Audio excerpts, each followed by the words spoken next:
All right. Dirty Sports episode 671. We're live on YouTube in 5, 4, 3. Welcome to the Dirty Sports Podcast. I am your host, Andy Ruther, coming to you live from Cincinnati, Ohio, with my co-host from Los Angeles, California, Joey No Chill Prano. Hello, Andy. Joe, I almost hit you with live from Venice Beach. Wow. Yeah, not Venice Beach, that's for sure. I've actually only gone through Venice maybe 2 or 3 times since like officially leaving. I'm more than that, but I was there with you. But since you left, no more than 3 times. And it is a wild scene out there. I was describing it to somebody the other day, and obviously we sometimes do exaggerations for comedic effect, but it's not an exaggeration. I think you'd agree that we witnessed, and obviously you left and now I left. Like, we watched kind of the demise and the downfall in real time since March. It's wild. And it's crazy to watch in real time and as it happens. Yeah, and like the whole political world these days with like just everything that's going on in the country, everybody was saying like, oh, it's this kind of governor and it's this kind of mayor and these cities are having, but like Venice is its own little neighborhood within the city of Los Angeles. And I've experienced a lot of things. And moving to Williamsburg in 2003 and going from having no stop signs on 4-way intersections to having an Apple store and a Whole Foods and all that stuff in a couple of years was pretty mind-blowing to see. Like going to a neighborhood that was, essentially not popular by any means to, one of the most popular neighborhoods in New York City was like the closest thing that I could ever relate to it. Obviously it was going in the other direction, but the idea of this happening from March to like July is insane. Yeah, it's crazy. It really is. And for me, I was telling somebody this last night. I've been back now. I think this is like day 12. That already feels like a lifetime ago. Yeah. Like my days in Venice. Well, it's funny because I texted you the other day about something. I don't remember what it was now. I texted you and you didn't respond right away. I'm like, what is this guy doing? What is he even doing? Where is he? Does he just not have like service in Walt's basement? There's a lot of work to do.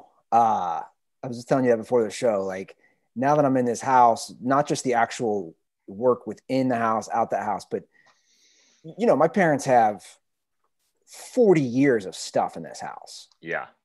And I've referred to it. My mom was a serial hoarder. I found a box the other day. It said Andy's trophies. It's like, Mom, why do you have It was empty, but she had it ready for you. She was preparing for you to one day win a trophy. It's like, seriously, Mom, you got like a 3rd grade little league, like runner up. Like what? Like, I don't know. It's crazy. And, but whatever, it's a good way to keep occupied.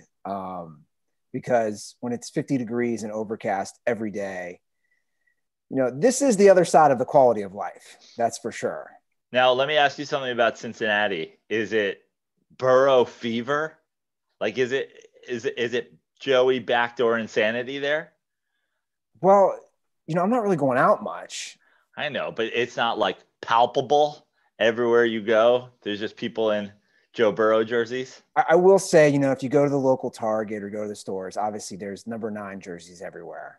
Yeah. I don't know how you can't have Burrow fever because he's doing as much as he can as a player, right? Yeah. Like yesterday. He looks amazing considering how bad they are at protecting him, how bad the defense is. Like he Burrow and Herbert to some degree have both been awesome. And it's sort of a throwback to the old school, like bring a guy in with your top pick, let him start right out of the gate, let him take his knocks, throw a bunch of, reckless passes, but at the same time, throwing 60 times a game and shit like that. I think we go back and forth on the show. Like, we were talking about Tua last week and whatever, but like when you're in a situation like that, where there is nothing, where there's no hope, and you are the hope, just throwing these guys to the wolves and seeing if they can survive, I think is a great strategy. And those guys look like they're going to be two of the best quarterbacks in the league in, 5 years from now. No, I agree, man. I mean, he really does have nothing with him. Like it's just him. Yeah. And that was actually T Higgins, right? Is his like go-to guy, and he got hurt yesterday. Yeah, I mean, look, that was a back and forth game. I don't know if you watched it. It was actually an exciting game to watch. I did watch it, yeah. Because Baker, after starting 0 for 5, I think he went like 20 of 21 or something. I think he threw 21 consecutive passes and went like 22 for 23 or something like that. Yeah, it was something insane. So after that awful interception, which ended Odell's season, it's like it was a great back and forth game. And I knew all along they would lose. I mean, this is what, Dirtball Matt Boonstra slid into our DMs and was talking about the Lions. And I said, look, man, the Lions are the same thing as the Bengals. Like these awful run franchises. And I said that. I texted my brother when the Bengals took the lead at 106. I said, this game will not go into overtime. The Bengals will just straight up lose in regulation. And they did, because it's a poorly run team. Burrow has been exciting. Baker actually had a great game yesterday, minus that start. But we got to get to the Odell thing off the bat, Joe. Yeah. Another Odell injury. And a serious one. Yeah. I mean, the ACL, was it ACL? Torn ACL. Yeah. It's a serious injury, but like these days they fix him. Like his ACL will be fixed in 72 hours. And then he'll be on the road to recovery. It's certainly a season-ending injury, but like it's not like people don't come back from them these days. I feel like the ACLs in NFL and MLB and NBA are like the Tommy John surgery these days. I agree, but he also has just such a history. Oh, no doubt about it. Like, you gotta, like, the thing with Odell is it's crazy because the Browns are the Browns, and like they just can never get it all together at once. I mean, There was a couple weeks where him and Landry seemed to be like carrying them, and Baker was like not playing well, and then Baker gets like finally looks like the guy that they want him to be, and they lose their top receiver.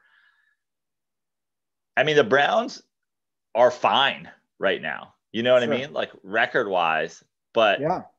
And everybody's on the Odell diva, whatever. That's the argument that'll never end with Odell. And you can't say that this doesn't hurt them though.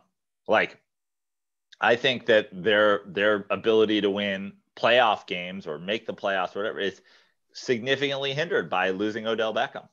I don't think it is. You don't think so? Look, I think they're deep. I don't think it significantly. Obviously, it hurts them. There's no denying that. I just think he's one of those guys who when you go around the league and you look at the teams that are playing well and the teams that tend to play well in the playoffs, it's, you always have a Belichick style Patriots, and like what Andy Reid does offensively is one thing, and like the McVay types. But when you look at even your Seahawks team, and it's those playmakers that are the difference when it comes to a matchup, or if we're talking about a wild card playoff game or something like that. And I just still think he's a guy who a 5-yard slant could turn into a 75-yard score anytime he gets the ball. Well, there's no denying that. The saddest thing about Odell is like, hopefully he doesn't lose that, I'm just saying, based on kind of where he's at in 7 years now. He had 23 catches entering yesterday's game. It's 4 yard. I'm sorry, that's 4 receptions a game. It's like, he caught 1,000 yards last year, but I don't know. I just, he's a good player, but injuries have, the numbers don't lie. He's only played 61% of the games since 2017. And that number will surely go down now because of this as well. I just think, I don't know. Like, I think we disagree on Odell to a degree. It definitely hurts the team. No one's denying that. And the diva stuff, I don't put too much into that anymore. And I don't think there's been that much talk of that. He's remained mostly quiet, I think, right, since he's been on the Browns, as far as no drama, no trouble. But you're right. They're 5-2. They're still in the heat of playing for the playoffs. Now, how good are they? We don't know. I think that's the talk of a lot of teams, right, Prano, at this point. Like, how good are some of these teams? Right. Because who have they played and who have they beaten? And I know everyone's asking that. I will say we have to address the Odell Beckham, Antonio Brown. Right, because the day Antonio Brown's return to football is announced, the first time ever that the Ruther curse has worked in your favor, you get Antonio Brown back and Odell goes out. I don't like you using the Ruther curse to your advantage and hurting my favorite players. I don't risk, and I said this, I don't risk any injury. Like, I don't want to, put that juju on anybody. I don't want anybody to get injured. So where they're at right now, Antonio Brown is 4,433 yards ahead of Odell. I couldn't feel more confident than ever. I'll be honest. What? Yeah. You're more confident than ever that a guy who literally didn't play a single game for the last team that signed him, then played one game for the team that picked him up after that, is going to come back and laugh. Like, this isn't even about Odell. Like, Odell being hurt is one thing, but like Antonio Brown, who has a pending, lawsuit, like the idea that he's penciled in for the rest of the games this season is kind of ludicrous. I don't know if Antonio needs to play another game in his NFL career. I'm still confident in the 4,433 yards. Well, that's just reckless. It's not, because Odell's this is what I'm saying. He's in his 7th year. He's injury prone. He would need 4 more seasons of 1,100 yards. Right. You see this with receivers. You see this with skilled players. Once that injury bug hits, and it's hit him a lot, it's tough to have I think it's fair to say, does Odell have 4 1,100 seasons left in his career? Well, I don't think that's crazy. But I think Odell is the kind of guy as well who, again, I'm talking about, hopefully Odell doesn't lose that playmaking ability. I don't think Odell Beckham Jr. is the kind of guy who's just quitting football because he's not getting a huge contract. He's not the number one. I mean, I'm sure he could transition into being a TikTok star very easily, but Odell is a guy who, to me, could easily downshift into being a possession receiver for a long. I mean, Golden Tate's still in the league. You know what I'm saying? Like, yeah, but Golden Tate never had the athletic ability, the fanfare, everything that Odell. I think he had the athletic ability. I mean, he was returning punts. He was doing all these things. Like, he was that kind of guy. He's no Odell. No, I agree. He's no Odell. But my point is that almost proves my point is, he's still sticking around. He's still like, I'll be the third guy on this team. I'll be the second guy on this team. I'll just, keep chasing it. I also think Odell has so many other opportunities outside of football. His marketability. He has a huge fan base. I got to say, I think for your case, you're still, to me, looking at like, what is Antonio Brown's doing? I think Odell will get 4,000 more yards in his career. Then the question is, what is Antonio Brown adding on that? Now, if he comes to the rest of the year, okay, is Antonio Brown going to have 1,000 yards in 10 games? No, I don't think so. 8 games, no. If he sticks around with the Bucks for a while, a year or two, what kind of, is he there? Does he become one of their go-to guys? Like, I think Antonio Brown, after X amount of time off on a team that has a lot of weapons, I don't see a lot of teams besides the Bucks. I know there was a couple people in talks like taking a chance on him, but I think the question is 6,000 yards is a tough task for Odell for the rest of his career. Probably.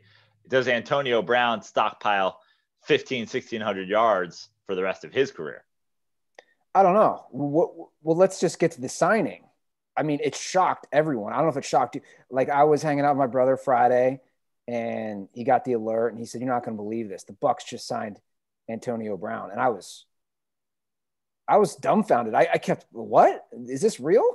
But he's kind of made it known that he loves Tom Brady. He wanted to be a Patriot to play with Tom Brady. Like, this was less shocking to me than had he signed with the Seahawks, which was the talk. Because I'm like, why are they messing with a good thing that they have going on?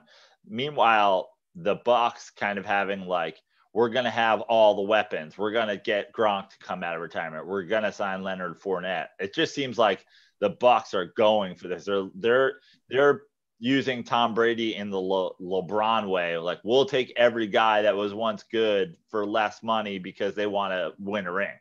Yeah. Obviously, they've had some serious injuries this year. Howard's out for the year. You have a hobbled Mike Evans for a while. Godwin's battled some injuries. You have injuries, but we all know this, Joe. That guy is just gasoline on a fire for any locker room. Yeah.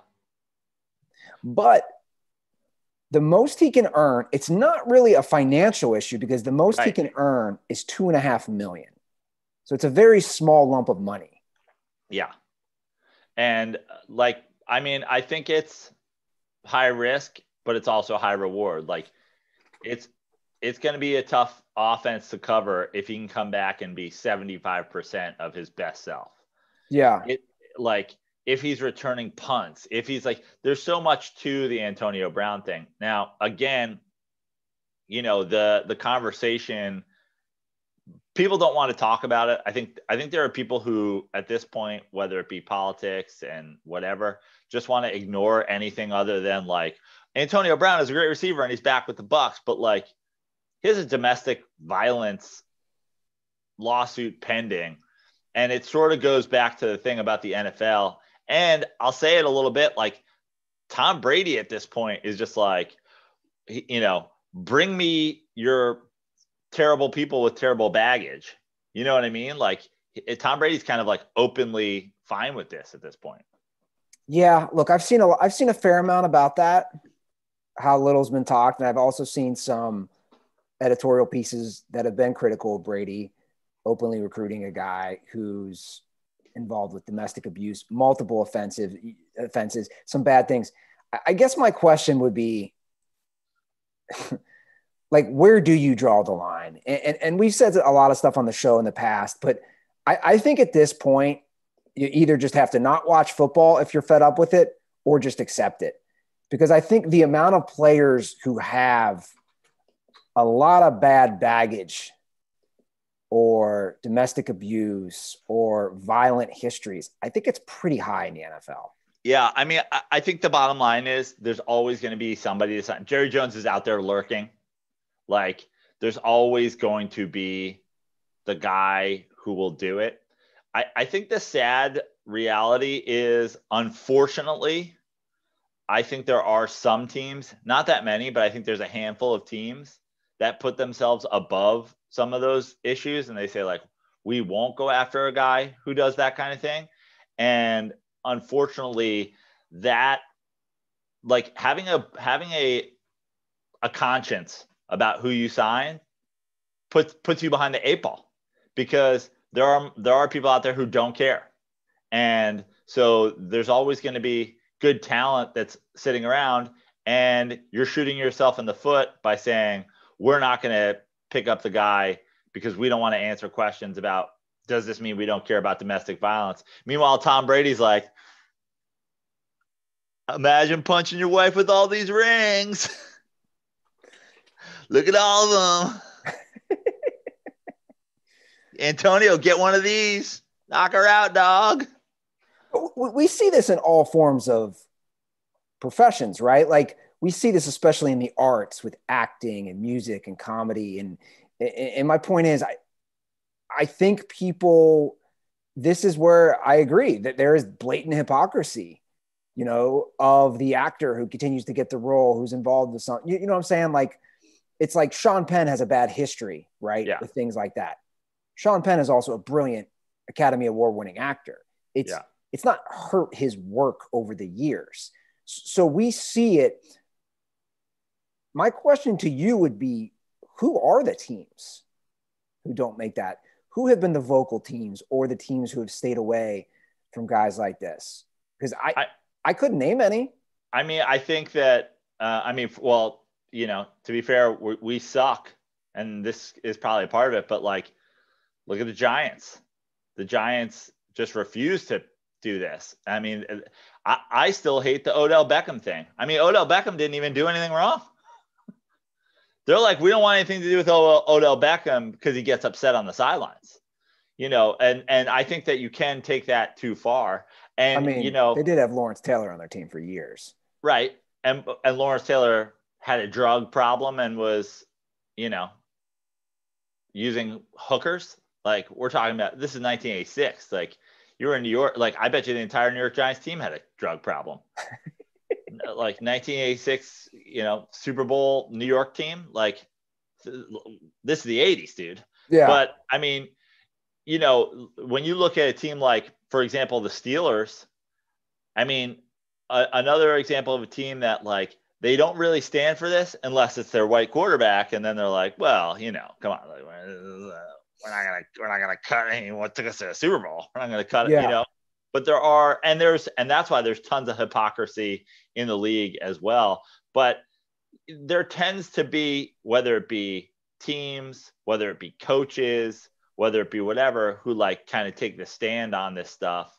And I think that just, shoots them in the foot a little bit. I mean, you look at a guy like Belichick, his thing is, right, like, we're going to be your resurrection. We don't care what your problems are. You're not going to do that here. And it's almost like, people treat him like he, like, fixes them because he won't stand for it. But, like, the bottom line is, I mean, Aaron Hernandez was murdering people in their locker room. Well, sure. I think we live in a balance, right, as a society of this. You should be punished for the demons of your past, but also, do we not believe in second chances, right? So there's that constant balance. And I think that's the main problem that I have, especially with people who I would call far left or virtue signalers and those type of people. Because it's like, if you believe in, reforms in the criminal justice system, like I definitely do, as far as giving people second chances, then we also have to do that for people who aren't technically locked away or thrown. You know what I'm saying? It's like, I saw a piece on multiple pieces about the Antonio Brown signing, right, on Deadspin, the new, even more woke Deadspin.com. And is that possible? Oh yeah, it's 40 times worse. I haven't followed Deadspin for a while. Yeah, I've since they brought it back, I've followed it more out of curiosity. But this one extra woke writer, she's always writing these pieces. And if I had a chance of sitting down with her, I'd say this to her: you make some valid points at times, but also, if you're that upset, then just boycott football. Yeah. If you're writing 47% of the NFL viewers are supposedly women, and I don't know how accurate that number is, then get women to boycott football. But it's really tough to cherry pick because there's too many people to cherry pick, right, in the league who have this sort of baggage. But let's get to the actual team, the Bucs. They played the Raiders yesterday. They're starting to click, Prano. They're 5-2. They're playing well as a team. It seems their defense is getting better. Brady's starting to find some sort of rhythm the last few weeks with his guys. I think the Bucs are definitely on the rise right now. Well, you can't. It would be reckless to say otherwise. I mean, that was a game for a while. The Raiders were in it. I was actually surprised how in that game the Raiders were. I like that as like a sneaky trap game for the Bucks until the COVID thing hit, which is like a whole other thing. I don't know what at this point, I don't know how COVID is like having like a lack of practice and having guys missing. I don't really know how much it's affecting teams. I mean, you look at the Titans coming back off their scare and looking great. And the Raiders like not seemingly missing much of a beat. I mean, obviously it seems to have affected the Patriots pretty greatly, which we can talk about later on. But it's just weird because the Raiders were in that game, and then the Bucks pull away late. But I think, you know, as offensive as the game was, it was pretty high scoring. I really do think that the Bucks defense is what is. I mean, like Tom Brady's finding rhythm, like you said, with his guys, but the Bucks defense is playing really well. Yeah. And if they continue to grow as a defense, that's when I think this team gets pretty scary. Sure. Because the Bucks have plenty of weapons on offense, and they're already we're already back to Tom Brady's offense, where the GOAT is doing these GOAT things like throwing -1 yard passes that go for, 25-yard gains to small white wide receivers you've never heard of before. And you're like, why does this always happen? Well, hold on though.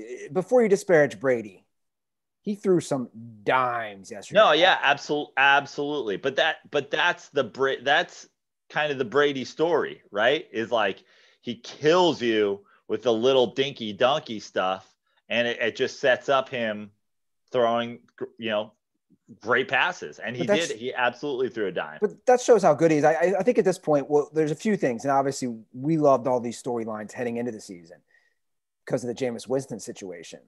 The defense is not getting, they're not starting every game with the ball on their own 20-yard line, giving up the first touchdown, or starting the game down a touchdown before they even step on the field. Exactly. And I think that's important. So before knuckleheads like Jameis 101 want to post stuff. I mean, at this point, there's no one else besides him. Like the Jameis defenders have sailed. Like, where are they? They're all gone. It's just him. And we're talking about a guy who's now a backup on the Saints. There's tons of teams out there at this point who need quarterbacks.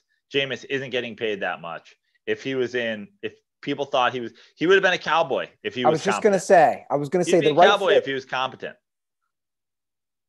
But that defense can't give up any more pick sixes because God knows they can't stop anybody as it is. Yeah. Look, I think the Bucks, I projected them to win around 11 games. I think they are around that same projection right now at 5-2. But I have to bring up the Patriots because we're discussing this. They look lost, Joe. Completely lost. Cam Newton is been a huge disappointment the last few weeks, and you could say overall for the season. They're now 2-4. My concern with the Patriots is that the way they started, I said the Cam Newton signing makes 100% sense when you're going to do this with him. He comes out in the first couple weeks, and Bill Belichick goes, I signed him for 1 year. I'll use him like I have him for 1 year. Game 1, he rushes the ball 15 times. Scores a couple rushing touchdowns. Week 2, there's a rushing touchdown or 2 rushing touchdowns, whatever it is. They're running him old Cam Newton style, which I have said forever is not a long-term recipe for Cam Newton, and it's not a long-term recipe for a franchise quarterback. You can't just use a quarterback as your tailback and expect him also to be able to throw the ball well and survive and whatever. But then Bill Belichick gets him, like, literally waits in the weeds, gets him on a 1 year low money signing, and then goes, I'm going to run him into the ground. Now we're in week 7 and he's rushing the ball 5 times, and Cam is going to pass us into games. I have been an outspoken Cam critic. He's not a good passer. He's not trending to be a good passer. He's not shown improvements in the passing game. You cannot build your team around Cam Newton if your plan is Cam Newton drops back and passes the ball and wins you games. And So I'm not sure if it's what the defense are doing to the Patriots. I kind of think, and also I'll add, I don't know if there's a COVID thing. He's certainly been a different player post, symptoms or whatever. But like, to me, if you're not going to run Cam Newton 12 to 15 times a game, put in Stidham. Yeah. Like, have a different strategy, because I have said, you're not going to do this. This is not going to be the way you win games. But are you ready to give any credit to Tom Brady saying, look, this is how they are without Tom Brady right now? They're a mess. Well, first of all, the Brady Belichick pairing, like, there's no not giving credit to that duo and what they were able to accomplish together. But I think that the difference between, comparing Tom Brady with the Bucs and comparing Belichick with the Patriots is sort of like considering what we all thought. We all thought, give Belichick somebody, he'll totally change his everything and he'll still be successful. And for a few weeks, we were right. And I liked what he was doing. It's like, we'll bring him in. Let's, run old school Cam, run him into the ground, and I'll figure out what to do next year. As opposed to Tom Brady going to the Bucs, which is just Tom Brady on the Bucs with Gronk, with receivers, he's running the Tom Brady offense again. He's running the Belichick, he's running the Belichick Brady offense down there. So Brady didn't really need to adjust. And I just think that Belichick didn't quite adjust like we thought he would, or I thought he would at least. The Patriots are 2-4, so they played 6 games. We got 10 games left. I'd also like to, I might do it today. It's like, give me money on the Patriots winning the division still. That's what I was just going to ask you. Over under 8. They win the division? No, but I bet you the value's there. You think they win more than 8 games? Yeah, I do. You do? I think 9-7 is probably a good number for them. So you think they go 7-3 the rest of the way? I haven't looked at their schedule. I haven't either.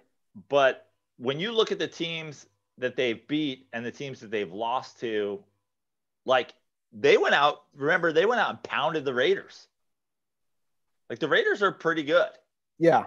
They lost a close game to Seattle. Like, now that's kind of my point is lost a close one to Kansas City with second and third stringers. Yeah. That's kind of my point is when you look at this team, it definitely feels like something has switched in the last couple of weeks.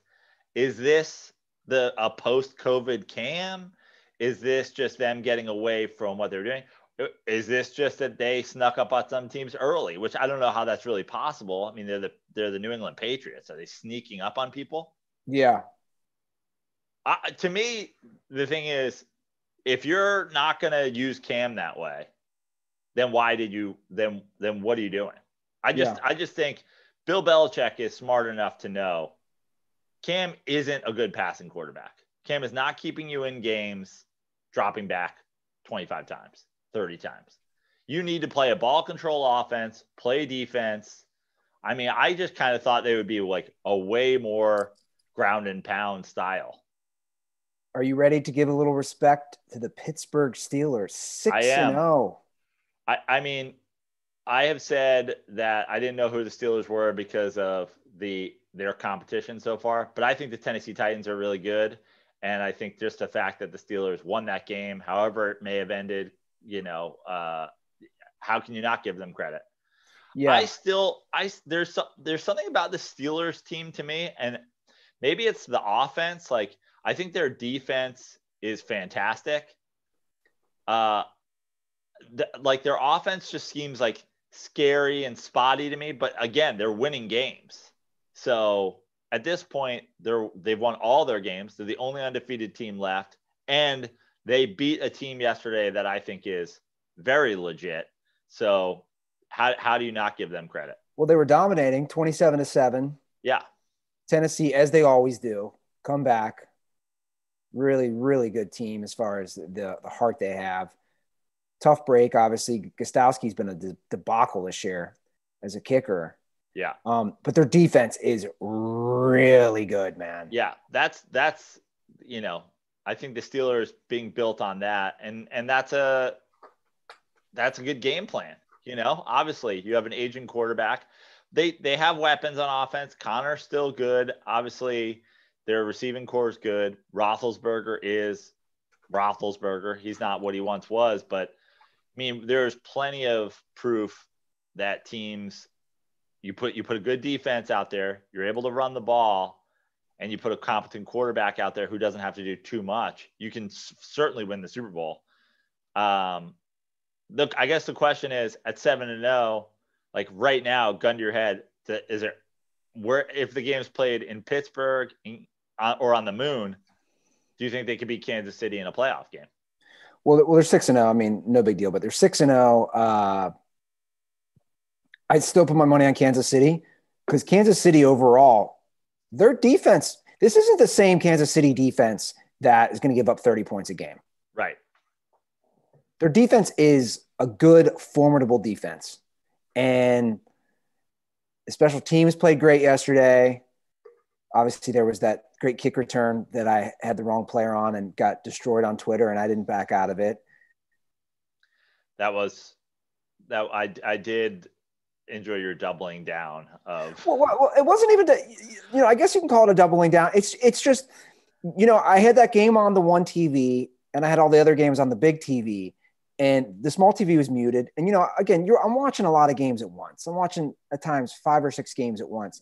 It's just so funny. Somebody made a great point on Twitter. I don't know if they tweeted it or DM'd it, and they go, it's so funny how people are so quick to get angry and correct you when you're right or when you're wrong, I'm sorry, versus just like, look at this cool catch. Yeah. With the right. No, look, there's not enough time today or this week or this year for us to unbox the cesspool that is the internet. And why the majority of people, and I've been saying this on our show for years, the vocal sports fan on the internet is a dumb fucking garbage person. And I absolutely, I saw it. I knew you had the wrong name. I figured you would figure that out pretty quickly. I didn't even know that anybody would correct you. I just thought they're going to flash the name at the bottom of the screen, or they're going to show the highlight during the game that you're watching with sound on. You would realize it's wrong. You would pull it down, or you wouldn't. Either way, I never thought you'd get 200 responses underneath being like, watch the fucking game. No, my favorite is you're not even watching the game. It's like I posted it within 30 seconds of it happening. Yeah. Clearly, I'm watching the game. Yeah. It's just you idiot, moron. It's like, dude. My favorite was interns are running this account. I'm like, you guys think we still have interns? Adorable. Yeah. And not to mention, interns usually do run the social media, so that would make complete and utter sense right there. Yeah, I doubled down. I didn't care. I even slid in with my personal to one lady. It's like, I am watching the game. Like, and I wrote, oh man, did you see that?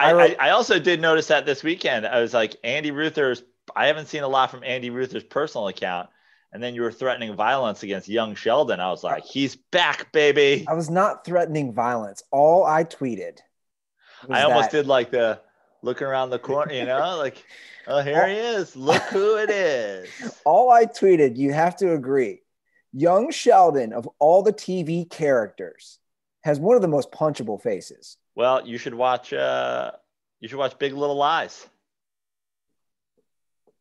Did you watch Big Little Lies? It was an HBO show. He was on the show. He gets abused by some other kids. So if you ever want to see young Sheldon get abused, you should watch Big Little Lies. I tweeted that. That's funny. Now I look even more like an asshole, don't I? Yeah. You don't actually see him get abused. You just hear him about it. It's fine. You'll be okay. Well, look, man, Kansas City. I thought that was just a shot at Chris Wilde. He has a recurring on young Sheldon. I was like, man, the Wilde Ruther beef is about to escalate. Again, there's no diss on the actual show, even though it looks like I hung out with Wilde on Saturday night, and he was very sad to hear that you had returned to Cincinnati. Was he? he also maybe felt a little bit hurt that, you didn't reach out to him and say goodbye. And I said, he's going through a lot. And so he has said, though, that he said to me in regards to something else, part of his plan, should he find great success in the coming years, is to bring you back. Like, he's like, I will personally bring Andy Ruther back just so I can kick him out again. He's like, I know he wants to be around his family. I want to get successful enough to move Andy and all of his brothers and all of their families to Los Angeles just so that I can kick Andy out and send him back to Cincinnati. I was like, all right. That's the most Chris Wilde thing ever. Yeah. By the way, I got to give a shout out. Look, have you seen this hat I'm wearing? It's I don't know what is that, Ohio? Yeah, it's Ohio. Okay. I got a brand new hat in the mail from Dirtball Kevin Teta. Teta, I don't know. Titta, kind of like Titta. Anyway, Kevin, I assume you're a dirtball because I saw you on social media. You have to be. It arrived in the mail. Unbelievable. An Ohio hat. It's like he's welcoming me back to the motherland, the great state, the heart of it all, the 513, the nasty natty. Is that a chili tree that's on the hat? I assume it is a Buckeye tree. Oh, okay. But they should have chili trees, I will say. Yeah. I did have chili the first night I was back, by the way. Like garbage chili, like fast food chili? Skyline. Yeah. The very first night I came back 12 days ago. I did have it. I know. I mean, I had to. I really had to. All right, Joe, let's get through these games. Speaking of garbage, let's talk about the Detroit Lions and the Atlanta Falcons. That's just a Mexican standoff. Yeah.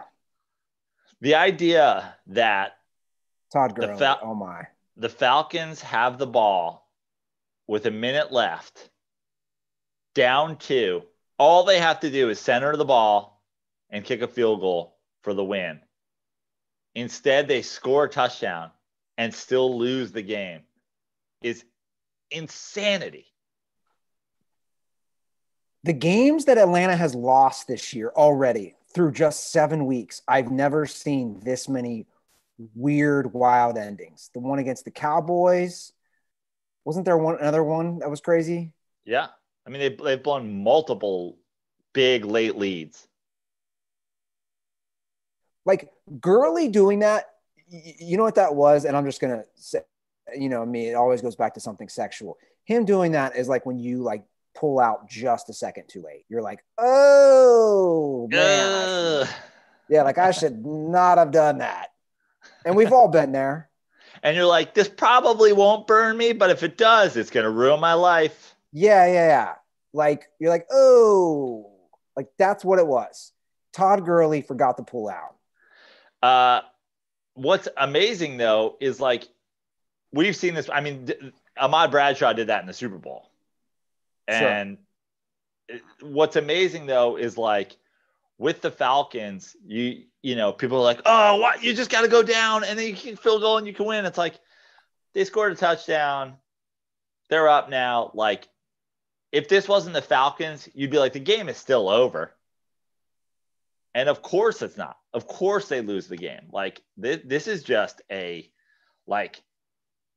almost feel like the Falcons, obviously going back to the Super Bowl where they have one of the most epic collapses ever, I feel like this is just their franchise, stigma. I almost feel like you've got to change the mascot or something. You need to become the Atlanta something else's because the Falcons fucking choke. Yeah. And you thought it might change now that, they got rid of Quinn and the GM. I've said it before. I'll say it again. The one thing the Falcons seem to need more than anything else, more than a improved defense, more than better special, they need a 13-year-old kid who plays a lot of Madden that can just stand on the sideline and explain how clocks work to whoever happens to have the headset on as the head coach. Yeah, they seem to not understand that. The majority of 13-year-old nerds in a Madden tournament win that game. They never score the touchdown. They kick the field goal at the buzzer. Game over. They win. What's crazy is Todd Gurley, I don't know if you remember this, did the right move when he played for the Rams. It was I think it was 2 years ago, the same exact situation where he purposely didn't score because I remember everybody was going nuts about fantasy. So he made the right move with the Rams, but for some reason he made the right move in this game too. He just pulled the trigger too late. Yeah, again, he forgot to pull out. Like he just and here's the thing, if you're not going to pull out, just go all in. Get that money's worth. Get that money's worth in the touchdown. You can't be like dribbling out, I mean, that's what he was doing. You shaking your head at me, Joe? Yeah. And for my Lions fans out there, because there's a few of you who exist, don't get too hyped on your 3-3. You're still the Detroit Lions. I'll just leave it at that. I mean, it's going to be a tough go for the Lions. I mean, just obviously in a division that has the Packers and the currently 1 seed Bears. Like, I think the Bears have the number 1 overall seed in the NFC now because of some wild, nonsensical thing. I mean, I don't think it's going to end up that way, but it's going to be tough slugging for the Lions to get in. Although I guess with the NFC East being the way it is, with the NFC West being such a, tough division, I guess there's an outside chance that they could be a playoff team. I wouldn't count on it. Again, I wouldn't. I said an outside chance. I mean, the history of that organization. But like, if the season ended today. Yeah, I'm looking right now. Yeah. And obviously there's a lot of football to play, but I wouldn't count on it. The Lions are going to Lions. And that's kind of how I feel about some of these just bad organizations. Now, I really enjoyed watching the Carolina-New Orleans game. That was a fun back and forth. I got to say, just before we move on from Lions going to Lions, the sad thing for me is, like, I don't want the Lions winning games. Like, I want Matthew Stafford freed. It's kind of crazy to me that we haven't heard, like, Matthew Stafford, and I would hate this because I want their franchise to burn forever, but, like, it's kind of crazy we haven't heard Matthew Stafford to the Cowboys talk.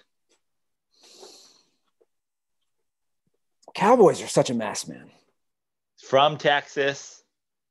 They obviously have a quarterback problem. The NFC East is up for grabs. I mean, obviously we've skipped over the game because it's Thursday and it was a dumpster fire, but the Giants would be in first place if they won that game. I mean, that's where the NFC East is right now. I had that game on side by side with the presidential debate, and I didn't know which was more of a debacle. I mean, I said it in reply to one of my own tweets, but I was like, this couldn't be more. This is the football game version of the debates. I mean, both of these teams suck, and one of these teams' fans are entirely made up of human garbage. I was like, this is the presidential debate of football games. Yeah. I mean, at this point for me, I've never in my entire life seen an entire division that is difficult to watch. The entire NFC East, especially when they're playing each other. I was thinking yesterday, even as I was watching games and specifically watching the Cowboys Redskins game, long term, as a Giants fan, I am most scared of this Washington team. Building themselves the right way, winning games. Ron Rivera with videos of him literally walking out, beating cancer. I mean, I know he's got the Riverboat Ron nickname, but clearly the most competent coach in the NFC East right now. I mean, I think it's a little early to judge Joe Judge, but the other two, forget it. I mean, Mike McCarthy, hilarious. I mean, there's never been any more like, we want to study CTE. We got to pull Terry Bradshaw into a fucking laboratory right now. This guy still supports Mike McCarthy. How busted is your brain? Is there a worse take in sports take history? I'm starting to think that Terry Bradshaw had double CT. Like, not only does he have football CT, did he flip a car filming Cannonball Run or something like that? Like, this guy has extensive CTE. Anybody needs a reminder. Terry Bradshaw said he would take Mike McCarthy over Aaron Rodgers He's moving forward. still supporting Mike McCarthy every Sunday on Fox. I can't even watch because of Bradshaw. I think he wears those little like paperboy hats so his brain doesn't leak out his ear. I can't even watch that crew because of Bradshaw. Yeah.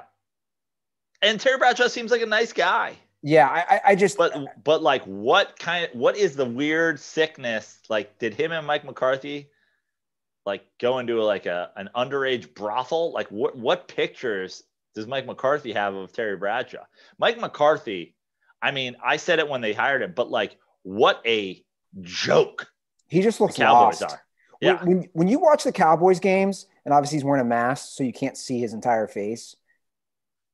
He just looks lost. And obviously they lost Dak. Now Dalton was knocked back to Cincinnati with that hit. I don't understand what is going on in Dallas, from coaching, from the players, from the top level decisions. It's a mess. And as an NFC East guy, it's like the Cowboys are hurt and the Eagles are hurt. It's like that's just football, guys. That's football, and that's also on your team a little bit. Like, yeah, bad luck happens, but also like, oh, everybody's getting hurt. Like, there's a little bit to like your conditioning and your training staff and your whatever. And like, I look at the NFC East and the Giants have been abysmal. And the only thing that gives me like minuscule hope for the Giants is that their defense is okay. Of course, now we're like trading guys because we've given up on the season, and rightfully so. But like, I watched that Giants Eagles game. I tweeted it after. Like, the positive that came out of that game for me is like the Eagles are going to continue to do the Peterson Wentz game. Peterson had a full season where every terrible decision went his way and they won a Super Bowl, but every single season before and after, he has embarrassed himself with these coaching decisions, the going for it and the not go. Like, I actually don't think he knows what he's doing at all. Well, I think he caught lightning in a bottle that year. Yeah. It was just like he was just hot at a blackjack table. He couldn't go bust, but he doesn't know how to play blackjack. And Mike McCarthy is just bad. Like I said, it's too early to tell on our guy, but long term, especially with them winning games, I mean, I'm most fearful of the Washington football team. I'm most fearful long term of a team that doesn't have a mascot. What do you make of that hit on Andy Dalton? I mean, that's gross. That's a bad hit. Disgusting. And they're saying he's not going to be suspended. I don't know how he's not suspended. Yeah. Especially with him sliding. I mean, his head was just taken off. Yeah. That was tough to watch. Yeah. Let me ask you something right now. If you're the Cowboys, what's your move here? Like, are you playing for this year? Are you playing for like... I'd throw the towel in this year. Honestly, my move if I'm the Cowboys, and again, I hate to say this, is I know everybody loves Dak. I know everybody wants, like, I would try to get Matthew Stafford on the Dallas Cowboys. Well, look, even if you get Matthew Stafford, that defense is so bad. Right. I understand that. Yeah. That's not a defense that can win you playoff games. Agreed. I throw in the towel. Done. Yeah, and I mean, obviously, it doesn't seem like the Cowboys are going to be buyers right now, but in the offseason, it's like I know Dak will be recovering, but the idea of spending $400 million to sign a guy who just missed the entire season, or like find a way to like give up a couple picks, get Stafford. Yeah. Did you watch that? And I hope they don't do it because I hate the Cowboys. What? Did you watch that Panthers-Saints game? I did. It's a pretty good game. Kind of went how I thought it would. Yeah? Yeah. It was close. Panthers just stay in games. But I guess the big question is what's like long term, what's going on with the Saints and Michael Thomas, because So I was just about to bring up. They are not a contender without him. They're not. What is going on? I'll just say that straight up. They are a good team. I think that they are contenders with him, but they are not contenders without him. I think there's something going on that none of us know. Yeah. I mean, there was talk that they were trading him. Then there was talk that they weren't. They just signed him to a big deal. Yeah. Something's going on. It feels like the Kawhi Spurs situation. You're like, yeah, what? And I'm not buying this. He got into it with a teammate or whatever, because Joe, we both know this. Fights happen a lot when you work closely with somebody, let alone a physical sport. So this idea that whatever, you hear it all the time, right? In sports and stuff maybe comes out later after the fact, but this idea that Michael Thomas isn't playing because he got into it with somebody on the team, I'm just not buying. There's something going on here. And it's kind of, I don't know the word that I would use, but it's like the idea that they're not talking about it. We don't have any explanation about it. No one's holding Sean Payton to the fire. Like, we're just pretending that this guy who has been basically supposedly coming back from an injury for 4 weeks now, just like can't get help. Like the idea that we're letting him off the hook on, yeah, he's still just not ready. He's just not ready. He's just not ready. It's bullshit. It's Breeze's go-to guy. Yeah. He's one of the best receivers in the league. Yeah. Arguably the best last year. Yeah. Something's up, man. And they're in a battle for that division now. Yeah, I agree. I don't know. I think something's going to come out soon, but you just don't throw all that money at that guy and have him be that good and have him just continue to sit because of some BS injury or some scuffle he got into. Do you think this is a Drew Brees offseason comments? Like, do you think that there's I don't want to play with this racist white guy thing anymore? No, maybe it's QAnon. Did I pronounce that correctly? Sure.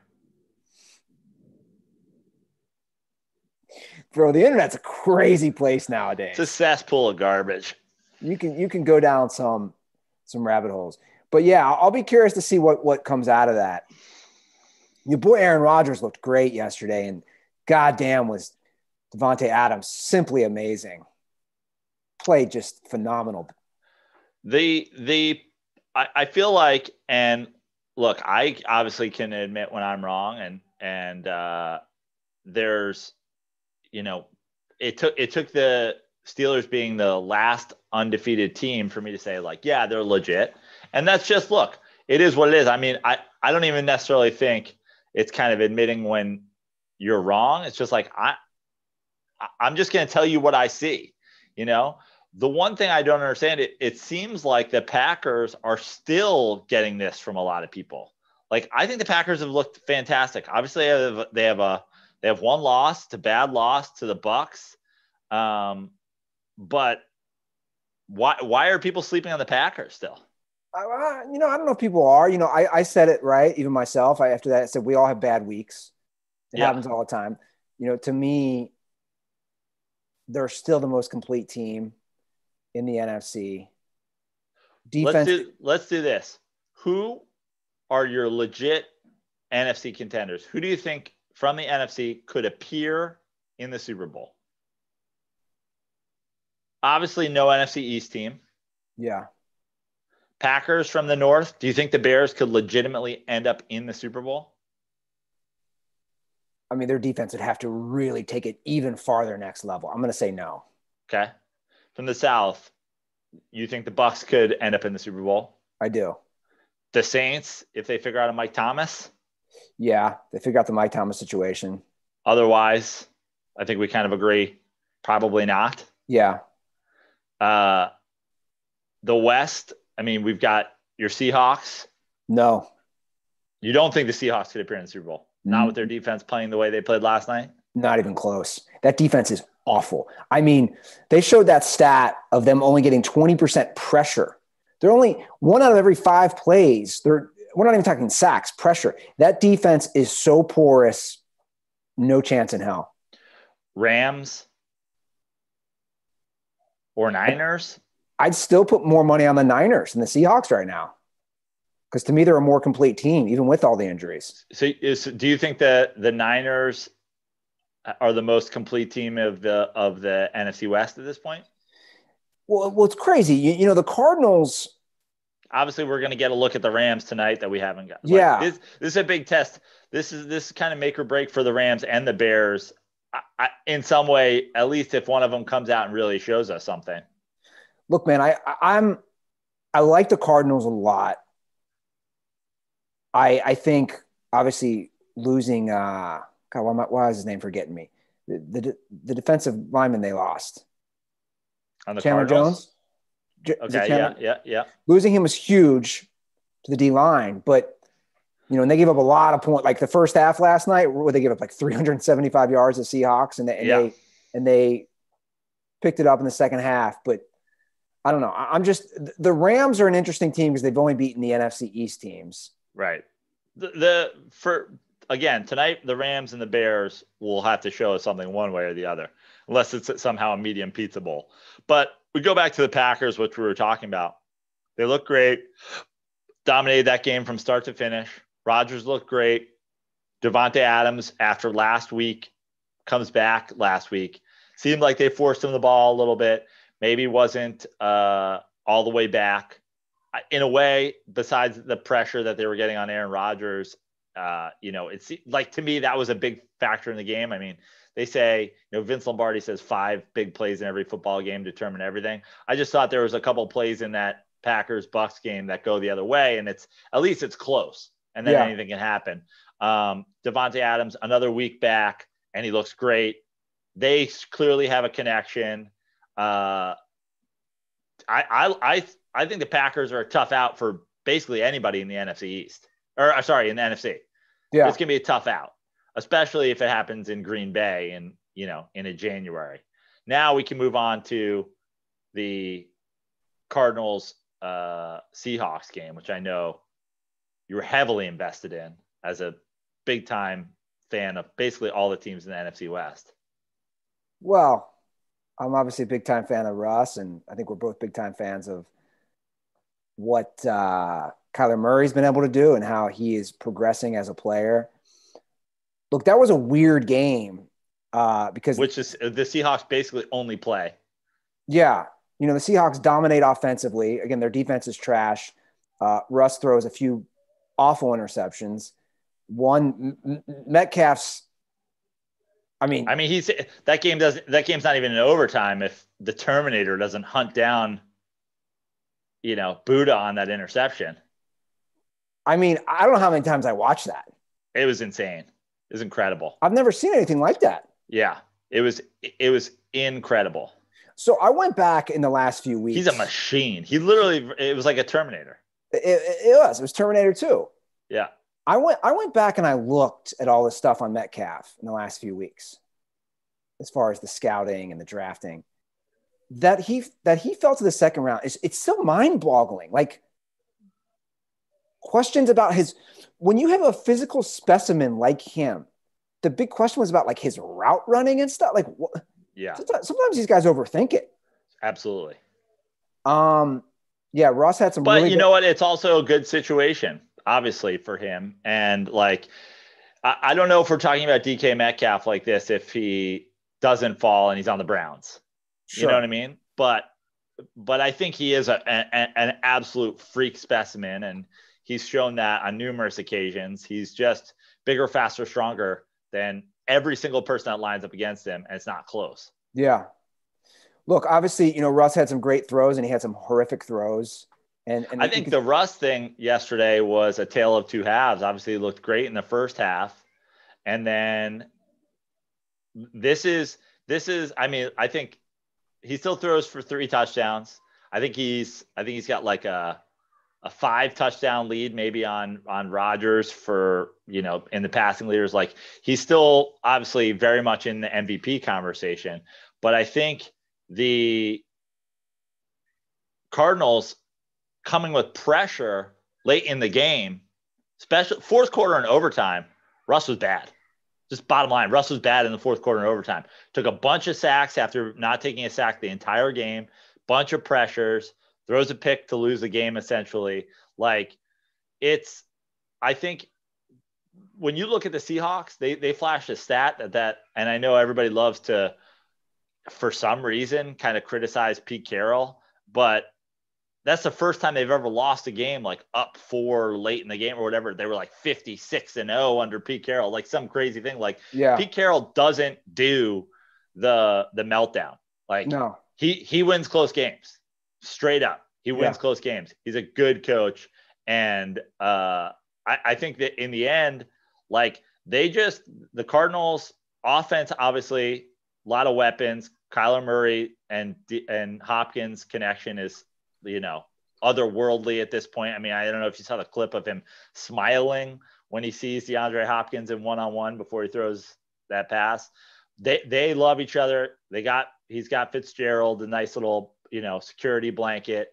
But I think the difference in this game was the way that they changed their pressure late in the game. They start showing one thing, doing another, showing the middle blitz, then not blitzing, then blitzing middle. I mean, in the fourth quarter and overtime, there was things where Russ just, held the ball a little too long, took a couple sacks, made a couple bad throws because he was under pressure. Still very much in the MVP race, but like a lot of factors in that game. But I think his late play hurt them. Well, yeah, he definitely played poorly. The tactics of Vance Joseph, the defensive coordinator for the Cardinals, for sure. The way he brought pressure, the way he schemed, the way he disguised pressure, definitely messed with Russ.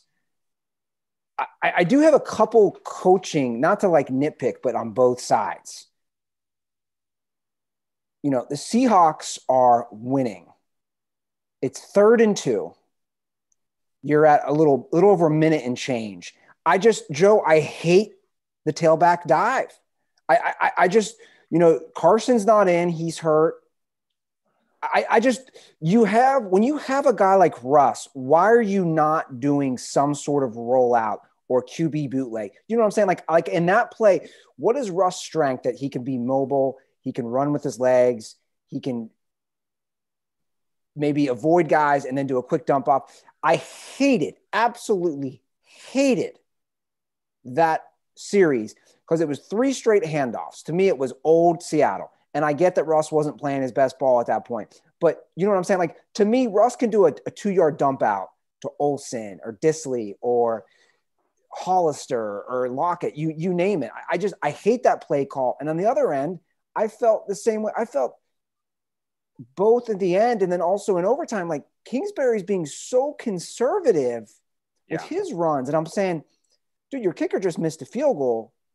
Or even before overtime, you know what I'm saying? Like I felt Seattle's defense is suspect. You're settling. I think the Kingsbury runs, especially late in the game, they kind of answer your question about the Seahawks, which is when you have these mobile quarterbacks and when it seems so obvious that you can pass, and when you're going to have a linebacker that can't, be attacking your running back because he has to be spying your quarterback because at any moment he could get out and slide.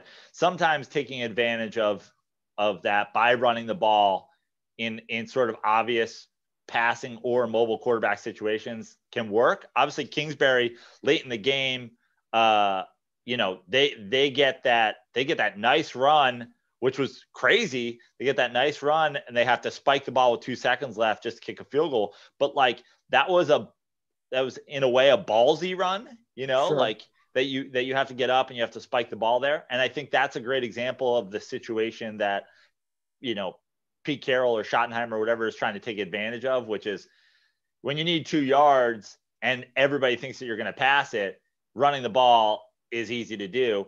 Obviously it doesn't work out.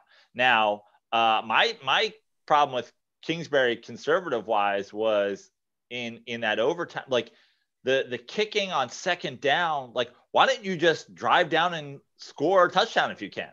Yeah. And then they're going with long field goal on second down. I actually like the field goal kick on third down, especially if you're within 10 yards of what you think your kicker's distance is, because then if you have a 7-yard bad snap and you got to spike it and just, do it again, okay, fine. But kicking on second, like how much do you not trust your offense not to take a loss where you're going to kick a ball on second down?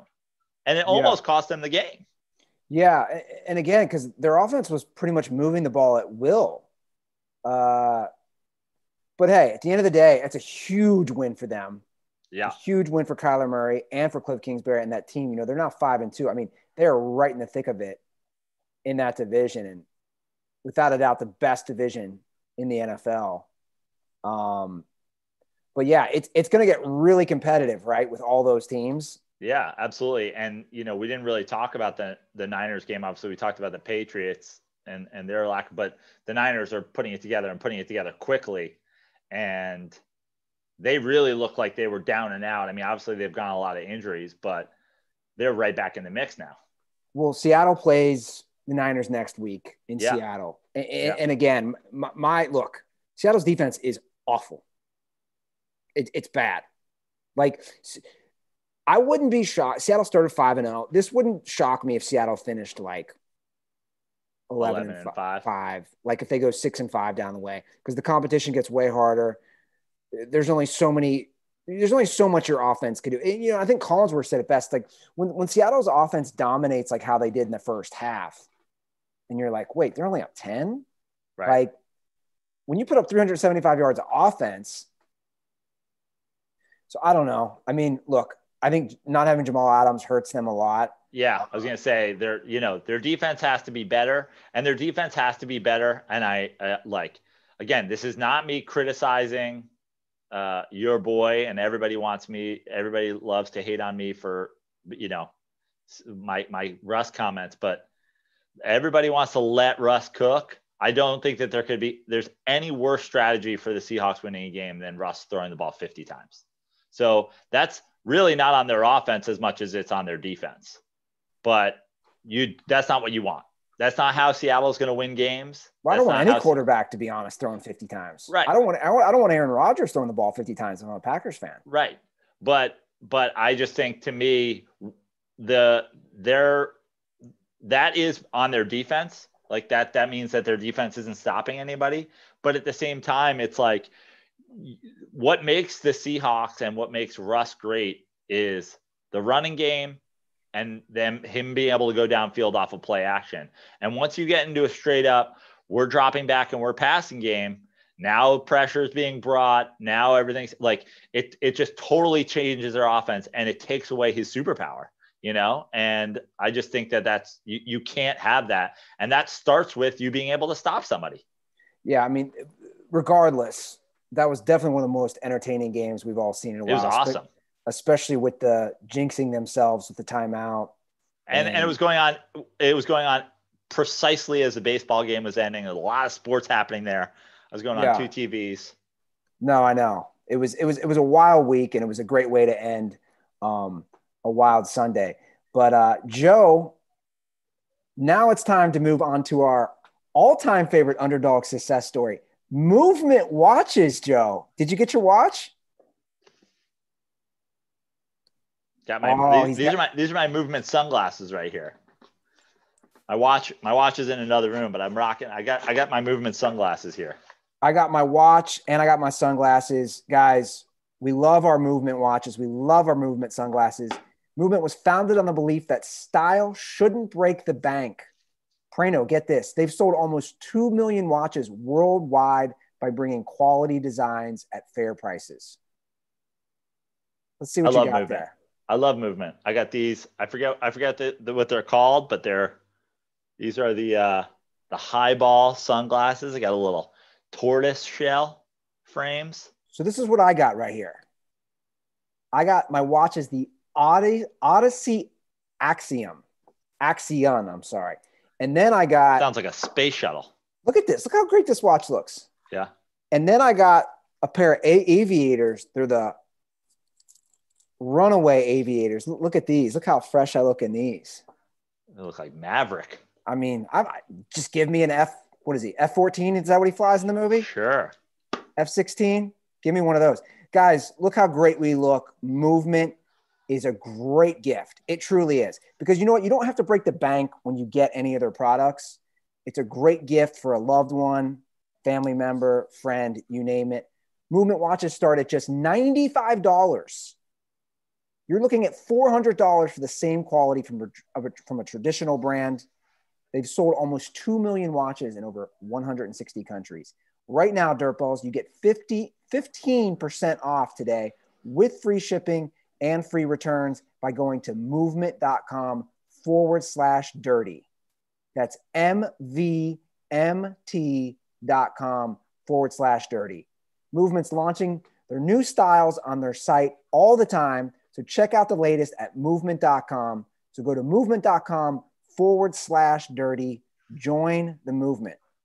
I am such a big fan of Movement watches and Movement sunglasses. They have men's stuff and women's stuff now. I think it was mostly men's when we first started with Movement.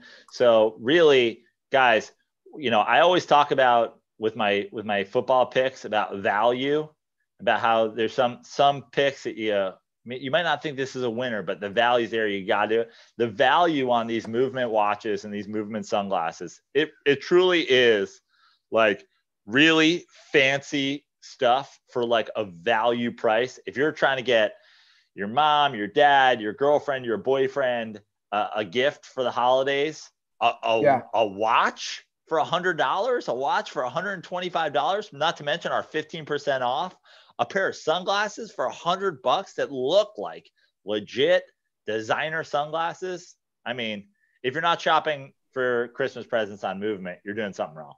Yeah, movement.com/dirty. So definitely check that out.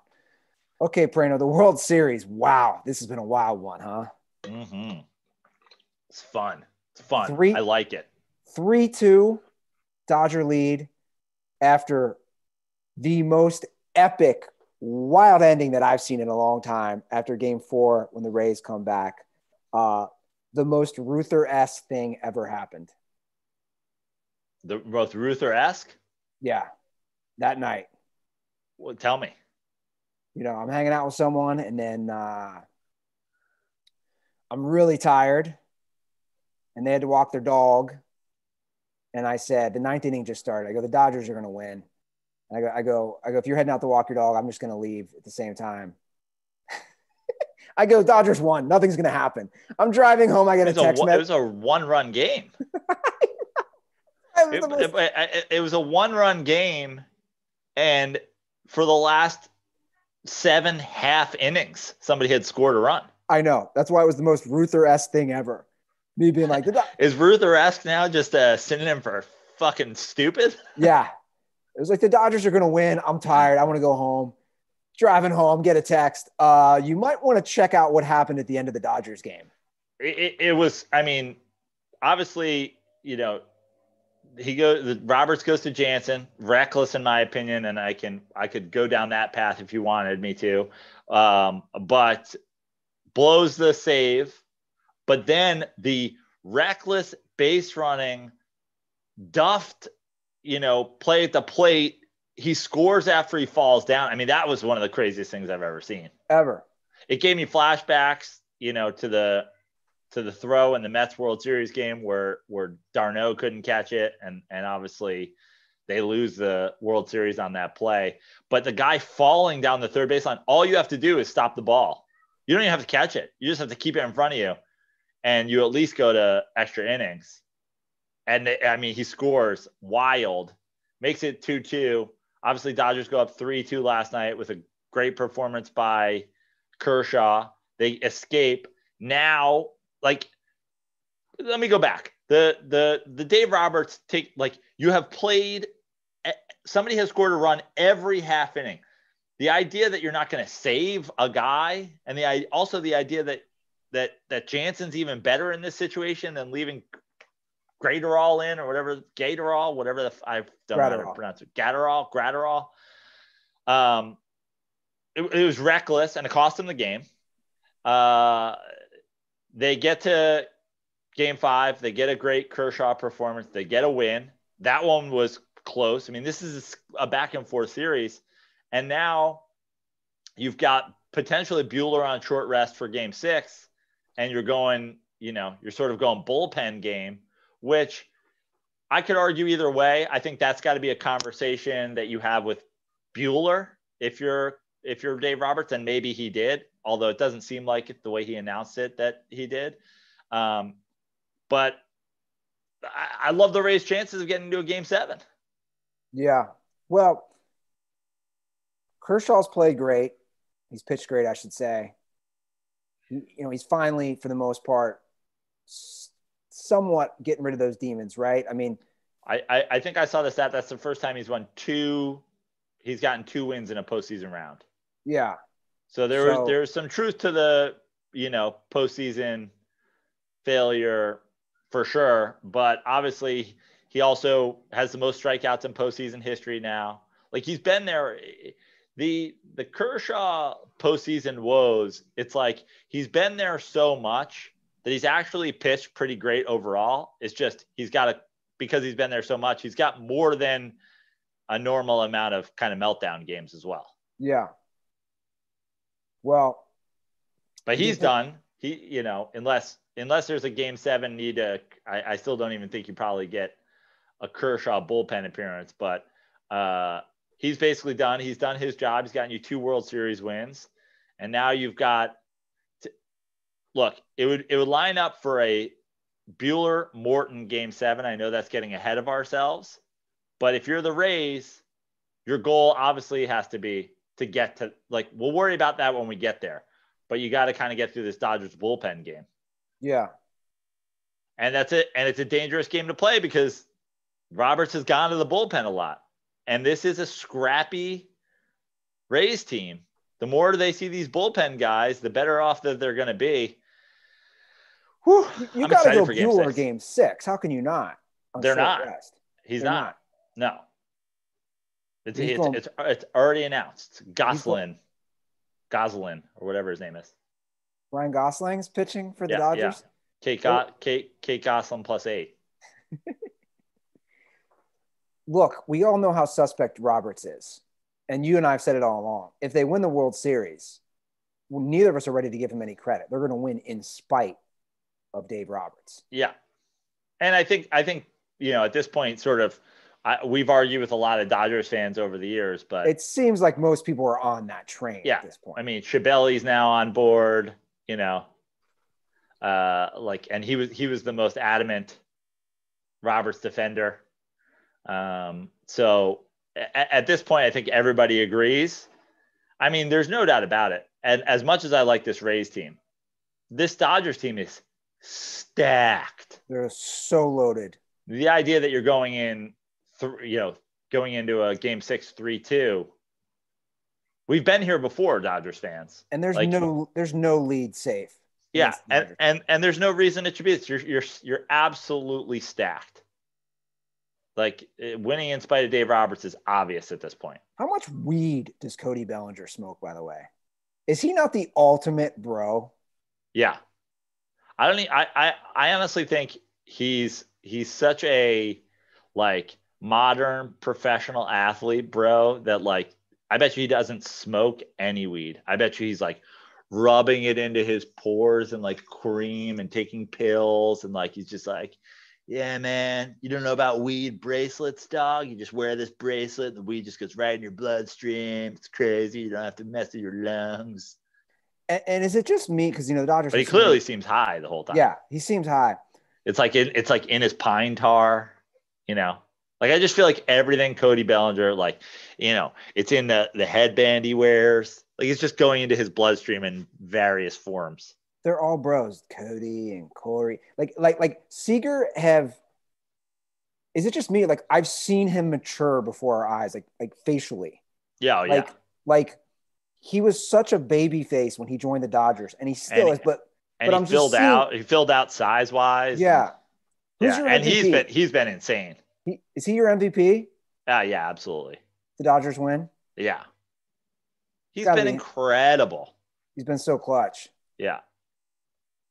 Obviously, Mookie's been great too. Bellinger's been great. Kershaw got you 2 wins, but I just think, yeah, Seager, it's hard to argue with Turner's that. had a great series as Yeah, well. that's what I'm saying. They are stacked. The idea that this is where it is, again, you know, I don't think Dave Roberts should be winning Manager of the Year anytime soon. Yeah. What do you think? You like this Fox crew, right? I do. Yeah, I know everybody hates Joe Buck, but I like this Fox crew. Well, But even the studio is what I'm saying. The studio crew. oh yeah, yeah, they're awesome. And I got to say, last night, what was really funny, and I guess we should talk about the play too, is let's talk about what was John Smoltz's career like that he doesn't remember a guy trying to steal home on him in a World Series. He does. He has no recollection of it. It's unbelievable. That's Joe Prano-esque. You don't remember it? You don't even remember it? He's like, well, you're bringing it up like I must have been there. He's like, Joe Buck's like, you were on the mound. He's like, I was? How does he not remember that? And it's like the anti-LeBron.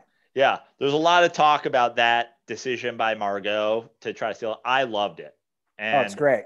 I loved it for a couple of reasons. I mean, I know to run yourself out of that inning is kind of crazy, but that play was awfully close, and it had to go, like, for him to do it the way he did it, Kershaw had to do everything right in that big windup he has to step off, not balk, make a decent throw at home with enough speed on it to throw him out. And he was still almost safe.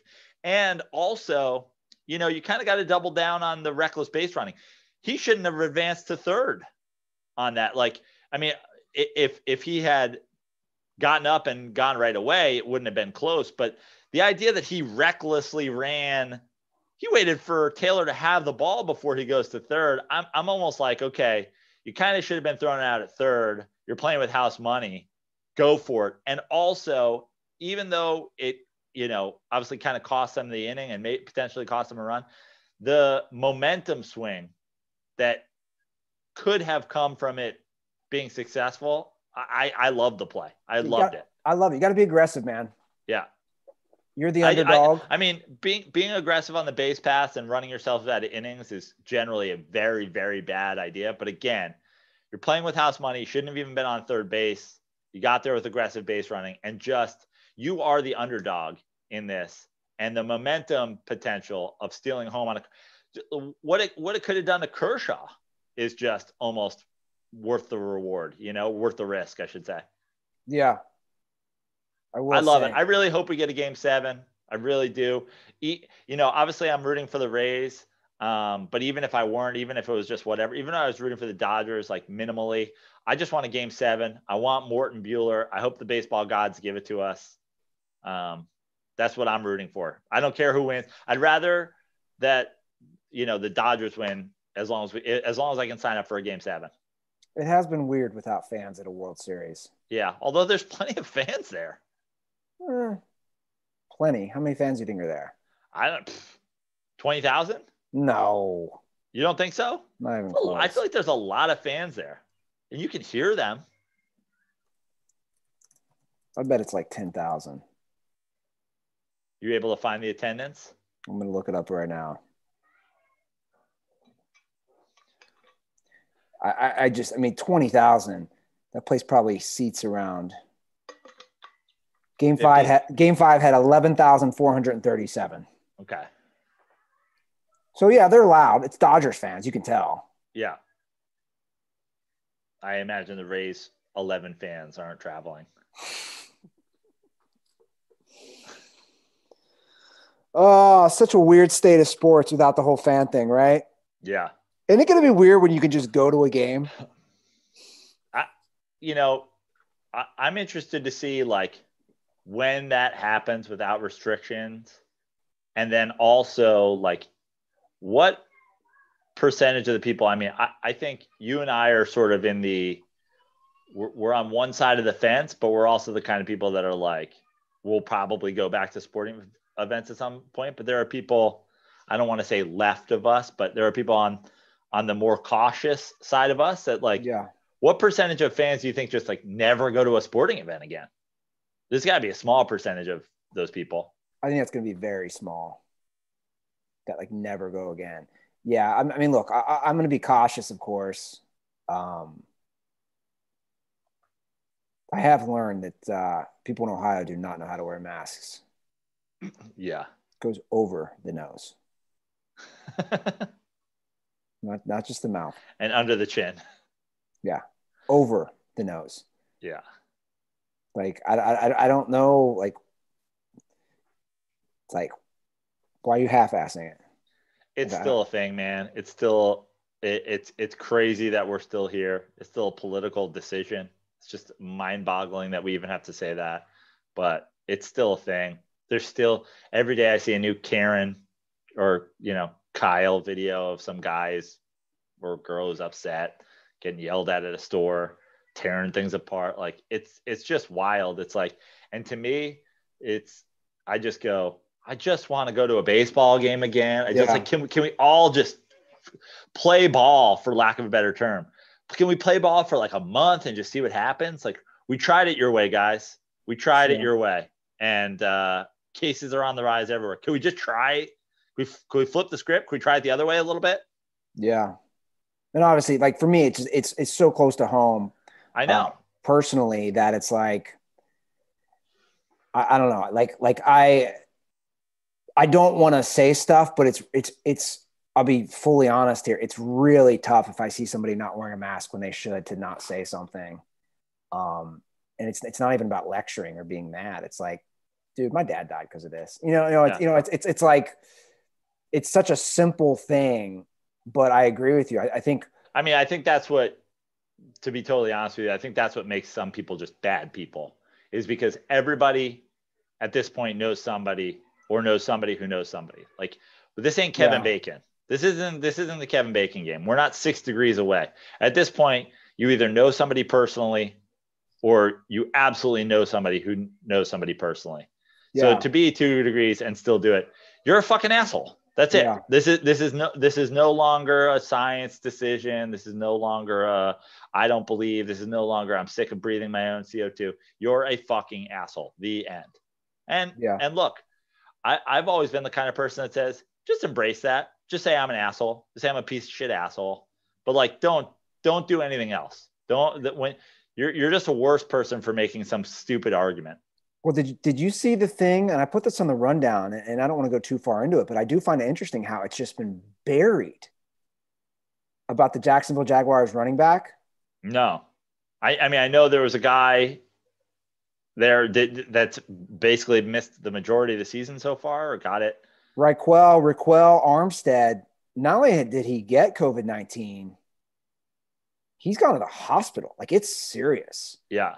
He's been hospitalized twice from a variety of complications connected to the virus, significant respiratory illnesses. I guess it's just weird that the Jacksonville Jaguars have a 75-year-old running back. Oh, can affect young people? Oh, okay. He's 23. Okay. Just want to. It's just, I sent that to my brother today. I said, it is pretty interesting how that story has, and obviously he's not a big name, but that a 23-year-old has been hospitalized. 23-year-old professional athlete, world-class professional athlete. He was supposed to be getting the main amount of carries at running back for the Jags this year when they traded Fournette. It is amazing that like no one's talking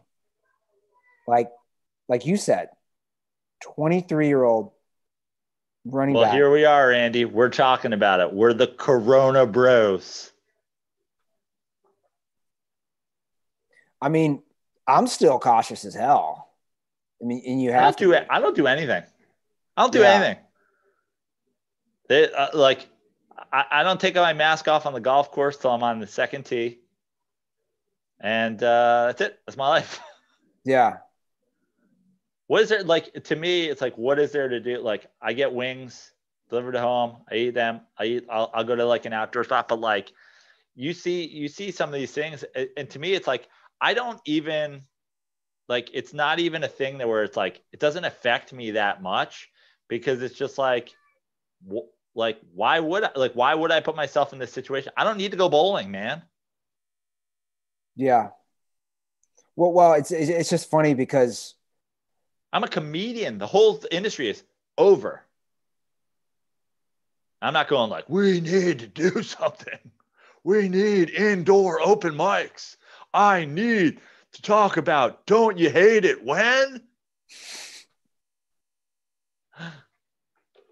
You just said it's over. It's on hold. Well, I mean, it's on hold. Yeah, it's on hold like Antonio Brown's career was on hold. Like it was over until something changes. You're sounding a little pessimistic, Joe. I'm actually curious. Like what do you think the future of stand-up comedy is? Well, I think, Or should I say the future of stand-up comedy in Los Angeles or New I York mean, I City? think, look, if there's anybody out there who's watching the Comedy Store documentary on Showtime, if there's anybody who follows all the clubs in New York, like the Comedy Cellar's, widely considered the greatest comedy club in the world. It's New York and LA. The stuff in between, like, it's great. And I hope to one day return to work in middle America as, a road comic. But that is a tentacle of the comedy industry. The comedy industry itself is New York and Los Angeles. And until we hear anything about potentially work, I mean, New York and LA, we can't do comedy shows outside. Yeah. I mean, until we start getting the ball rolling on anything, it's like, it's in a coma, Yeah. It's not dead, but Sure. it ain't in the hospital. It's in a coma. Yeah. Like, we haven't even started about talking. I mean, sports, we have 11,000 fans at a World Series game. They're playing the games. Like, we're not doing anything.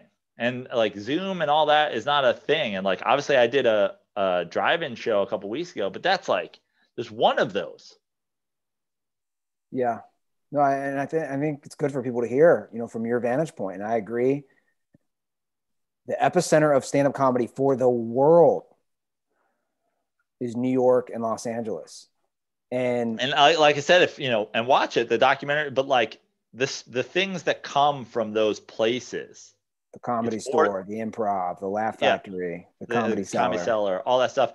It's culture is birthed there, and yeah, a lot of people go on to work the road from there, but that it's far less important than just like the ideas that come out of there. Yeah, what's really sad is I don't think people understand not just comedy as well, music, the birth of so many great acts and bands that came out of the Sunset Strip. Yeah. In Los Angeles. And those are obviously all shut down as well. And it's like, it's a serious, scary time because we've never seen anything like this.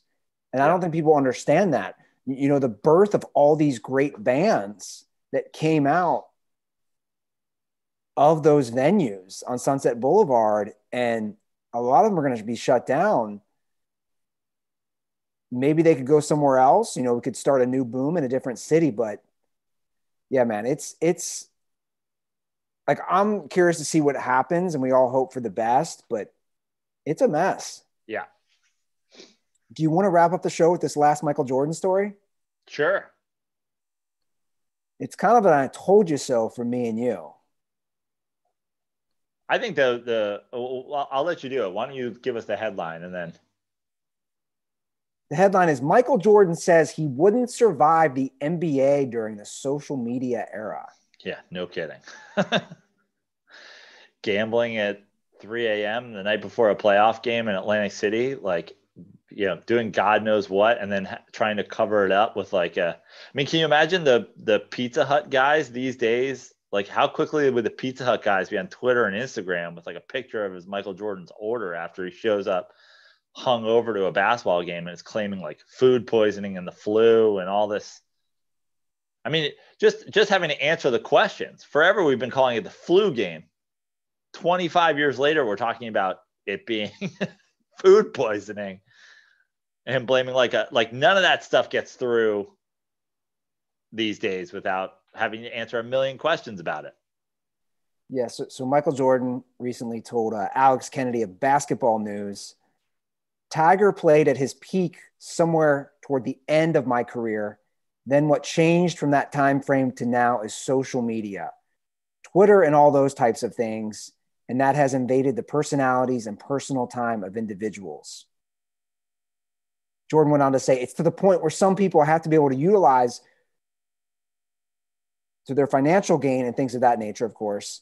He says, but for someone like myself, and this is what Tiger deals with, I don't know if I could have survived this Twitter era where you don't have the privacy that you'd want, and what seems to be very innocent can always be misinterpreted. Yeah. And some things that are not innocent, like you punching your teammates in the face, and like that's the kind of thing where it's like there's no way, like he's answering questions about that the second it happened, and he's doing it for a week. Like he can't do it. You just can't do it. I mean, obviously, we can all say Michael Jordan would have shifted. He's the greatest competitor of all time. Whatever, but like he would have learned to shoot the three. He would have learned not to be such a scumbag and punching teammates in the face. It's like he basically admitting is like, I think what Michael Jordan's saying, and the headline is one thing, is just like, he certainly couldn't have been himself the way he acted then in this era. It would have eaten him alive. And that's not just Jordan, that's anybody who played in his era, the Charles Barkleys and whoever you want to name. I think it's important. The reason I bring this up is you and I have said that what we hate is this, like, to me, this is not a Jordan LeBron discussion. It's more of the notion that these guys are so soft, and our argument back, which I think is a very good one and logical one, is that these guys are under such a big microscope now, people in general, not just athletes, more than ever.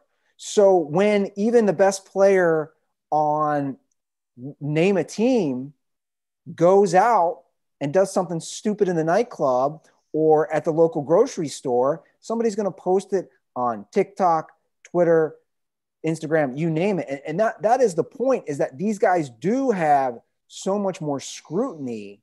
And it also goes to the argument of like, and I got to say, you're in a way part of this crowd, but like the people are just like, I can't take the LeBron politics stuff and him being outspoken. It's like, what people don't understand is like, in a way, at his level, he has to, because LeBron James today saying Republicans buy shoes too, and thinking that lasts, an afternoon in the media cycle is that derails LeBron's career if he says that. It does. That becomes its whole own thing. Like that's an E60 piece if LeBron says that quote. I don't know if I necessarily agree with that, or that he has to be vocal, and that's fine. We can disagree on those things. I do think the point, again, and I got into a huge back and forth, as I always do with my older brother about this, because he's such a Jordan fan. And I'm like, dude, I was like, you're not getting it. All we're saying is no one's denying Michael Jordan's mental toughness in the basketball court. No one's denying. I would never deny. I mean, I am a little bit. Okay. but we'll save that. We'll save retiring twice from physically and emotionally spent. We'll save that for a different but that's the argument I was using to my brother. I'm talking about like on the court. No one's denying what Michael Jordan did and his greatness. All I was saying to my brother was, stop saying how he's the toughest, most mentally, strong competitor ever when he's on the record of saying he's not. When he retired because he didn't like questions. And all I was trying to say to my brother, which it was like a heated back and forth text that should have been done in person, to be honest. All I was saying was, look, dude, these guys get so much more shit, all of them, all the time. Like they are different eras. But let's all agree that you're under such a constant microscope that maybe it was easier to play because you could go to the nightclub, or you could go golfing, or you could get hookers and no one knew about it, or Yeah. whatever. You Yeah, could hop on a absolutely. motorcycle and then, with a beer, and that didn't leak till 20 years later. I mean, Yeah. like we saw in The Last Dance. It's just, that's all I was trying to say. And obviously we both agree here. I hate the notion, Joe, and this is me sticking up for the younger crowd, the millennials and, extennials or whatever you want to call them at that age. This is me saying, stop. Extennials? I think that's one too. Jesus. I don't need to learn more words. I I'm think done learning words. I'm 41. I'm not learning any more words. think I'm technically an extennial. My point is, stop saying these guys are so weak when literally every single thing they do is dissected. That's all I'm saying. Yeah. I mean, the whole week, it's such a old head argument. Like, the weak thing is, I've never given that credit for 1 second ever. Oh, they're weak, they're pussies, they're flop, they're whatever. It's like, that's that's the way the game's gone. And honestly, Michael Jordan is as much of the face of that as anybody. Like, you want to start the ball rolling somewhere, like, go back to the dream team picture where, Magic makes fun of Michael. Like, you're not allowed to get within. He's talking about socially distancing from Michael so he doesn't get called for a foul. Like, this is the way it's always been. The, like, stars get the calls and the flopping star to go to the free throw line. Like, that's from Michael Jordan. Like, I just think the whole wimpy, weak, pussy, soft, whatever. It's like, that's just something that people, and again, that's the internet being a cesspool. People who have never competed at any sort of high level, calling out other people. It's like, bro, I don't care what you think. You've never been there once. Yeah, it's like, I don't know. We're not comparing somebody working in a coal mine to somebody who works, in IT. You know what I'm saying? Like, because you could say, okay, that person's tougher, or that, what I'm saying, like, what they deal with day to day. We're still talking about professional athletes. It's like, I just never understood. It's like saying, was Dick Butkus tougher than Ray Lewis? It's like, well, what does that mean? Yeah. Because one was going against more improved, stronger, faster athletes. I don't know. And one guy was a murderer. I don't know where murderers are on the toughness scale, but usually probably pretty high. Maybe not the best example to use for that situation. Dick Butkus was pretty tough, but like, how many bodies does he have? What's his body count, dog? I mean, Dick Butkus was on My Two Dads. Ray Lewis killed 2 dads. I mean, Ray Lewis going on My Two Dads. Paul Reiser's in a body bag, dog. Well, that's the perfect way to end the show. Dirtballs, you can subscribe, rate, review, iTunes, drop your Twitter handle. My stuff apparently has arrived at the local Beachmont Avenue U-Haul, so I will have access to koozies again to get them sent out. Yeah. So, yeah, I'm going to go visit that in the next day or two and get to my my U-Box. You can follow us on Twitter and Instagram at The Dirty Sports. You can follow my tweets about punching children at Andy Ruther. He's back, baby. Joe, where can they follow you? And at Joe Prano on Instagram, at Fix Your Life on Twitter. Rate, review, and subscribe to this podcast. Andy was talking about before, like, the only thing that's keeping me not from just shutting it all down is, like, this podcast is still going. We are still plugging along, and we need you guys more than ever. Share the show with somebody. Tell people about it. Until comedy's back, this is what we're doing. In the meantime, go listen to some old Joe Prano comedy. It's all over the free streaming services now. Spotify, Apple Music, Pandora. Joe Prano Takes a Stand is out there with some of my other clips. So go do that and keep supporting the Dirty Sports Podcast. Yeah, and also see Joe in the latest Borat movie. He really does a great job. Yeah. I watched it Friday with some family members, and you killed it as always. I've seen neither Borat movies. But you don't like that type of comedy. I do. My favorite thing isn't let's make fun of dumb people and let dumb people make fun of themselves. It's not my favorite thing. Also, I've got a weird thing with the Borat movies, which is a deep file, a lot to unpack. It has nothing to do with my mustache, but Does I it have won't get anything to it. do with Sacha Baron Cohen in general? No, I won't get it. I won't get into it today. It's a deep. We could talk about it off air sometime. But also, yeah, the like look at me counting dumb people into saying dumb things is also not my favorite style. Although from time to time it can be amusing. Well, he I even mean, got. Rudy Giuliani's I jacking was just off about in to front of say a he got 15-year-old Rudy kid. Giuliani, so Yeah. that's scene. Wow. I watched it. It wasn't as good as the first one, but I still enjoyed it. Dirtballs, have a great week. We'll be back on Thursday, and as always, stay dirty.